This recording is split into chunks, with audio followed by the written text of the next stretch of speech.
The biggest challenge is early recognition and then early access to high-level assessments. The ability of community hospitals to, number one, think about stroke in a child is still at a level that needs improvement. It's certainly much better now than it was, say, 10, 15 years ago. But the last thing on anyone's mind, usually, when a child presents with an acute focal seizure followed by an acute hemiparesis is stroke. They usually think of 5 or 6 other things that are much more common.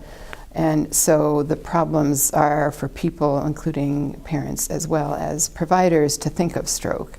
And then once they think of stroke, then they have to be able to overcome the additional barriers that children present, which is getting to a qualified facility.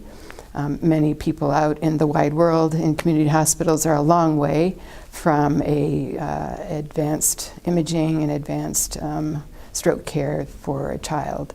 And then the barriers for children to get imaging, for example, are different than for an adult. And children often need to be sedated. They have to have IV access that is adequate for getting, for example, a CT angiogram, and shepherding a child and their family through this kind of process of evaluation and getting access to the qualified neurology providers, the imaging, and then mobilizing the team that's necessary for an acute hyperacute intervention is daunting. So even in a place like ours, where we've been, motivated and focused on treating children with stroke, it's still a big undertaking to mobilize anesthesia, advanced imaging, interventional radiologists.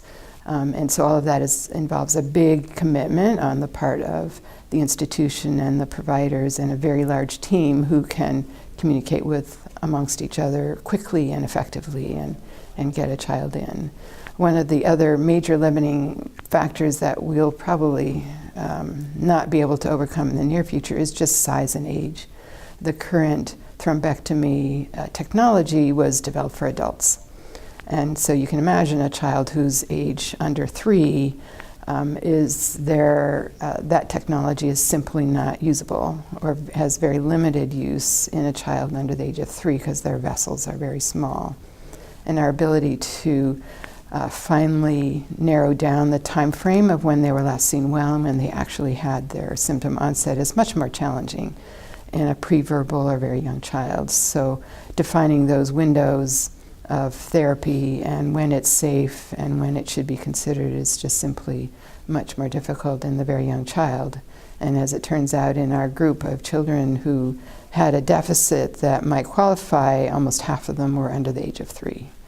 So this is a young child's problem, and it's just challenging. Another aspect of this is that the children that are at greatest risk are often those that are hospitalized, for example, with severe heart disease or other life-threatening conditions, and they often are difficult to recognize when they are having a new symptom and they are sedated or intubated, and so defining that group of very high-risk children as to when they actually had symptoms of a stroke and dealing with their other critical illness and getting them shepherded through anesthesia and intervention is also really, really challenging. And it's still a process that we as a community are working with improving.